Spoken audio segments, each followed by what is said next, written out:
How to share WhatsApp group link. Hey guys, welcome to the channel.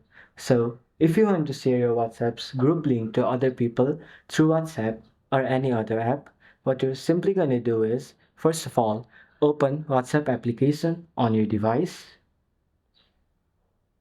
After you've opened it, go to the group whose link you want to send it to other people. After you've gone to the group, in the top, you can see your group's name and the picture over here.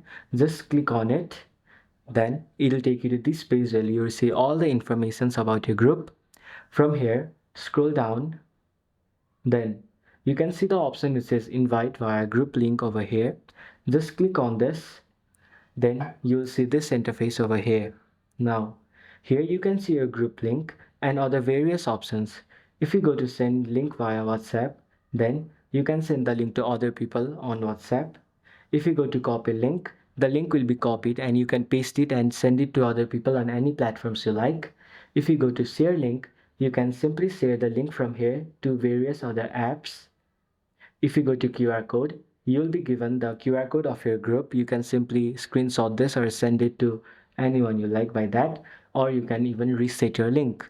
So this is how you can share your WhatsApp link to other people. Thanks for watching till the end of the video. Hope you liked it and see you in the next video.